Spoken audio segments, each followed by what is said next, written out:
हाँ जी, राधे राधे मेरे इस खूबसूरत से, प्यारे से, छोटे से और शोना शोना संसार को मेरा प्यार भरा राधे राधे राधे राधे। भाई देखिए, जैसा कि हम सब जानते हैं, फाग का महीना लग चुका है, फागुन का शुभारंभ हो चुका है।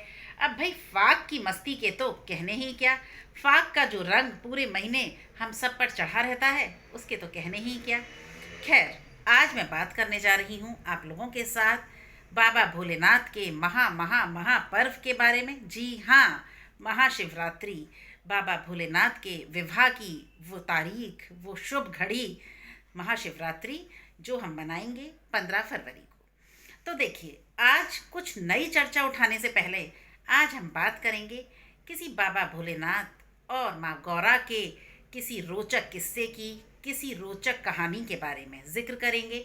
देखिए, महाशिवरात्रि यानी वो खूबसूरत घड़ी, वो खूबसूरत बेला जब महादेव का, जब शिव का और शक्ति का खूबसूरत मिलन हुआ था, जब शिव और शक्ति की विवाह की वर्षगांठ होती है, उसे हम महाशिवरात्रि के रूप में ज़ोर शोर से मनाते हैं।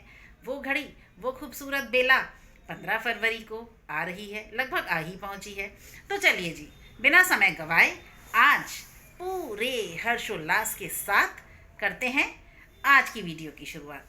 देखिए, आज मैं आपको बाबा भोलेनाथ और माँ गौरा से संबंधित एक बेहद रोचक किस्सा सुनाने जा रही हूँ, आप लोगों के समक्ष रखने जा रही हूँ, जो कि मुझे आप लोगों में से ही किसी ने बड़े प्यार से, बड़े सौहार्द से भेजा है।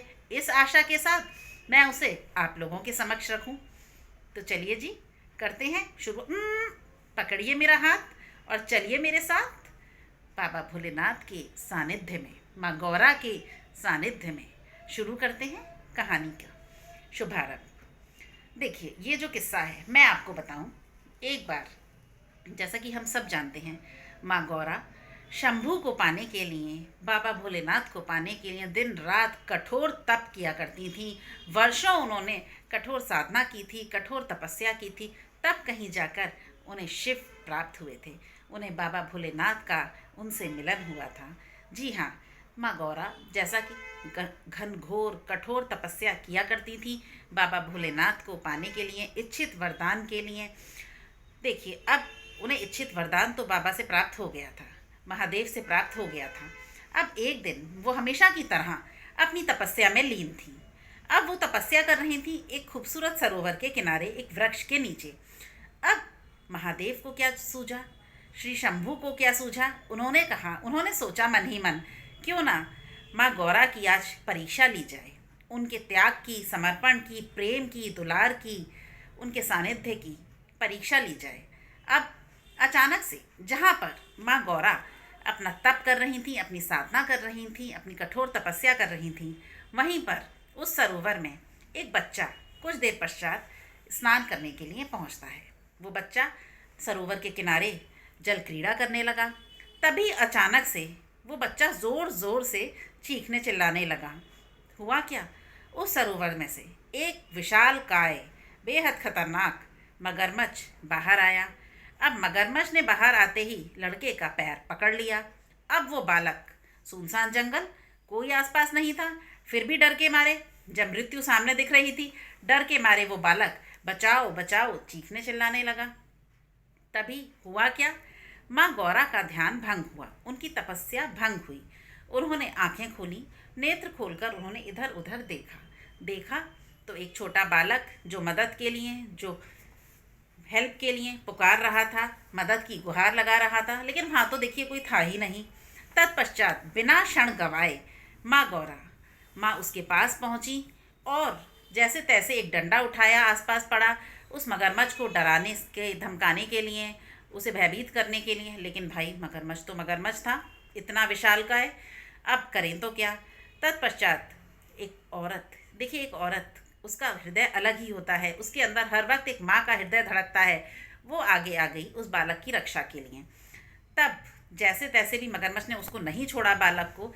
तब माँ ने उसके ऊपर जो डंडा लिया था उससे प्रहार शुरू कर दिए। तभी मगरमच्छ ने तेज़ आवाज़ में कहा, मैं इसको छोड़ दूंगा, मैं इसके प्राण छोड़ दूंगा, लेकिन उसके बदले में मुझे कुछ चाहिए, आपसे मुझे एक इच्छित वरदान चाहिए, क्या आप देंगी? माँ गौरा वहीं रुक गईं। उन्होंने कहा, क्या चाहते हो तुम? बस इस बालक के प्राण छोड़ दो, मैं कुछ भी करने को तैयार हूँ, तुम्हें कुछ भी देने को तैयार हूँ। मांगो, तुम्हें क्या चाहिए, लेकिन इस बच्चे के प्राण छोड़ दो। तब मगरमच्छ ने उनसे कहा, आपको भोलेनाथ से, बाबा शंभू से जो इच्छित वरदान प्राप्त हुआ है, आप उसका पूर्ण फल मुझे दे दीजिए माते। मैं उसका पूर्ण फल अपने हिस्से में चाहता हूँ, अपने निमित्त चाहता हूँ। मुझे वो दे दीजिए, मैं इसके प्राण छोड़ दूंगा। अब एक क्षण के लिए माँ गौरा सोच में पड़ गई। क्यों सोच में पड़ गई, बताती हूँ।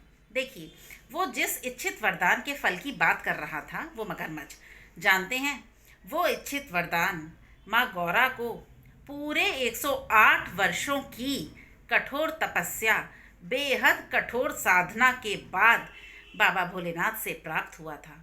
आसान नहीं है बाबा का सानिध्य पाना। बेहद कठोर तपस्या के बाद, एक पूरे 108 वर्ष कठोर तप करने के बाद, साधना करने के बाद वो वरदान माँ ने प्राप्त किया था बाबा से। अब उसका पूर्ण फल मगरमच्छ मांग रहा था। लेकिन यहाँ प्रश्न था एक छोटे बालक के प्राणों का। माँ ने कुछ ही क्षण सोचा, बिना आगे समय गवाए उन्होंने मगरमच्छ को वो पूर्ण फल दे दिया। लगभग देने का वादा किया और उसे दे ही दिया। ऐसा होते ही उसको जैसे ही पूर्ण फल उस इच्छित वरदान का प्राप्त हुआ, वो मगरमच्छ उस बालक को छोड़कर वापस पानी में चला गया। बालक के प्राण बच गए। मगरमच्छ को उसकी जो चीज़ वो चाहता था, उसकी मुंह मांगी सौगात उसको माँ गौरा से मिल गई। माँ गौरा वापस आकर अपने उसी स्थान पर दोबारा से बैठ गईं, ध्यानमग्न होकर, आंखें अपने नेत्र बंद कर कर। क्यों? क्योंकि देखिए, वो जो 108 वर्ष की कठोर तपस्या के बाद इच्छित वरदान उन्हें प्राप्त हुआ था, वो तो उसका फल तो दे चुकी थी, किसी के निमित्त कर चुकी थी। अब उनके हाथ खाली थे, उनके पास कुछ नहीं था। इसीलिए अब उन्होंने निश्चय किया, उन्होंने प्रण किया, अब वो दोबारा उसी के लिए, उसी वरदान के लिए, उसी के फल, उस वरदान के फल के लिए दोबारा से कठोर साधना करेंगी, जैसी उन्होंने पहले की थी। कठोर तप करेंगी, एक बार पुनः बाबा भोलेनाथ को, शिव जी को प्रसन्न करेंगी और उनसे इच्छित वरदान पुनः प्राप्त करने की चेष्टा करेंगी। उन्होंने फिर से प्रयासरत हो कोशिश शुरू की, प्रयासरत हो गई, आंखें मूंदी और ध्यानमग्न होकर अपनी कठोर साधना शुरू ही की थी। क्या हुआ? तभी भोलेनाथ उनके समक्ष प्रस्तुत हुए, उनके समक्ष प्रकट हुए। बाबा मुस्कुरा रहे थे। बाबा विश्वनाथ ने कहा, हे देवी, आंखें खोलिए। माँ ने कौतूहलवश आंखें खोली। बाबा भोलेनाथ जी ने उनसे कहा, आप जो वरदान 108 वर्ष पहले मुझसे प्राप्त कर चुकी थीं, अब आप दोबारा उसके लिए कोई मेहनत, कोई प्रयास मत कीजिए, क्योंकि मैं तो बस आपकी परीक्षा ले रहा था। ये सब जो भी हुआ मेरी ही रचाई रचना थी, मैंने ही इसको प्रकट किया था। वो बालक, वो मगरमच्छ, सब कुछ मेरी ही इस परीक्षा का एक भाग थे। मैंने ही उनको प्रकट किया था, मात्र आपकी परीक्षा लेने के लिए। परीक्षा भी कैसी, देखिए देवी। कहाँ? माँ गौरा ने प्रश्न किया बाबा भोलेनाथ से, प्रभु ये कैसी परीक्षा थी? क्या आजमाना चाहते थे आप मुझे? किस कसौटी पर कसना चाहते थे? तब बाबा भोलेनाथ ने उनसे कहा, मैं मात्र आपका त्याग, समर्पण, प्रेम, लगाव और उस बालक के प्रति आपका सानिध्य देखना चाहता था। सिर्फ इसी मंशा से, इसी भावना से मैंने आपकी परीक्षा लेने का प्रण किया, लेकिन मुझसे भारी भूल हुई। तभी बाबा हाथ जोड़कर माँ गौरा के समक्ष खड़े हुए ही थे। माँ ने उनके हाथ पकड़ लिए। तत्पश्चात उनके चरणों में गिरकर बाबा की क्षमा याचना करने लगी, चरणों में बैठकर, कि प्रभु आप हाथ मत जोड़िए, आपको हाथ जोड़ना शोभा नहीं देता। आपको तो आशीर्वाद और अपना सानिध्य हम सब पर बनाए रखना शोभा देता है। खैर, माँ गौरा इच्छित वरदान प्राप्त कर चुकी थी। अब कुछ भी नहीं था बाबा भोलेनाथ के पास उनसे कहने के लिए, उन्हें बताने के लिए। वो पूरी तरह उस परीक्षा में खरी उतरी थी। उस बालक के प्रति प्रेम और सानिध्य और उस त्याग की भावना, देखिए, बिना कुछ सोचे, बिना क्षण गवाए उन्होंने पूर्ण फल उस मगरमच्छ के खाते में कर दिया था, उसको निमित्त कर दिया था। सब कुछ देखकर बाबा भोलेनाथ बेहद प्रसन्न हुए थे। ये था शिव और शक्ति का एक बेहद रोचक किस्सा, बेहद रोचक वाकया। तो चलिए तैयारी करते हैं महाशिवरात्रि की। आ रहा है शिव और शक्ति के मिलन का वो खूबसूरत दिन। देखा आपने कितने भोले हैं भोलेनाथ। क्षण भर में वो सब आप उन्हें मनाकर उनसे थोड़ी सी कठोर साधना करके बहुत कुछ अपने खाते में करवा सकते हैं। ऐसी ही लीला है बाबा विश्वनाथ की, बाबा भोलेनाथ की। भाई यूं ही वो भोलेनाथ नहीं कहे जाते। देखिए 100 बातों की एक बात है, जिन लोगों पर शनि से संबंधित कोई दशा चल रही है, अंतरदशा, महादशा, कोई भी परेशानी चल रही है, वो मेरे कहने से आज से अभी से ही बाबा भोलेनाथ की, महादेव की पूजा अर्चना पूरे नियम के साथ, नीति के साथ प्रारंभ कर दीजिए। क्योंकि देखिए शनि भी बाबा भोलेनाथ के भक्त हैं, उनके कड़े साधक हैं। इसलिए काल उसका क्या बिगाड़े, जो भक्त हो महाकाल का, शनि भी उसका कुछ नहीं बिगाड़ पाएंगे जो बाबा भोलेनाथ की शरण में, उनके सानिध्य में पहुंच गया।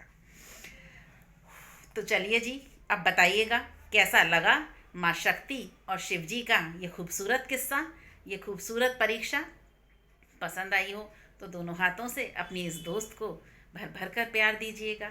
मिलूंगी आपसे।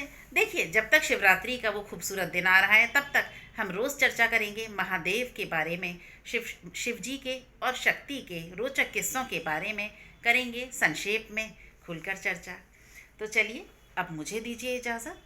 अब मिलती हूँ आपसे बहुत जल्द एक नए किस्से के, एक नई कहानी के साथ। तब तक के लिए जय जय श्री राधे, जय जय श्री राधे, जय जय श्री राधे। राधे राधे दोस्तों।